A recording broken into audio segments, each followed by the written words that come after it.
Welcome to my YouTube channel ఎగ్నా educational zone. AP ఉద్యోగులపై సీరియస్ అయిన ఉప ముఖ్యమంత్రి కొణిదెల పవన్ కళ్యాణ్. ఆ వివరాలేంటో ఒకసారి ఈ వీడియోలో చూసేద్దాం. చూసే ముందుగా ఫ్రెండ్స్ ఎవరైనా ఇంకా మన ఛానల్ని సబ్స్క్రైబ్ చేసుకోకపోతే వెంటనే సబ్స్క్రైబ్ చేసుకోండి. ఆంధ్రప్రదేశ్ ఉప ముఖ్యమంత్రి జనసేన చీఫ్ పవన్ కళ్యాణ్ పాలనలో తనదైన శైలిలో దూసుకుపోతున్నారు.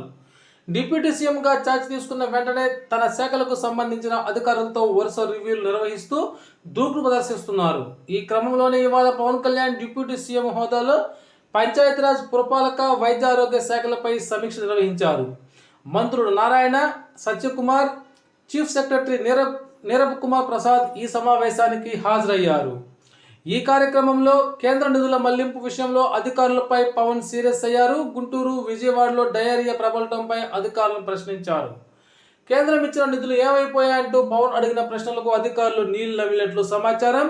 సెంట్రల్ గవర్నమెంట్ ఫండ్స్ను ఎవరి ఆదేశాల మేరకు ఎంత మేర మళ్లించారో పూర్తి నివేదిక కావాలని పవన్ సిఎస్ను ఆదేశించారు. ఈ విధంగానైతే పవన్ కళ్యాణ్ ఉద్యోగులపై మరియు అధికారులపై తనదైనటువంటి శైలిలో ప్రశ్నలను అయితే అడగడం జరిగింది. ఓకే ఫ్రెండ్స్, ఇది సమాచారం. మీకు నచ్చినట్లయితే ఒక లైక్ చేయండి. Thank you for watching my videos.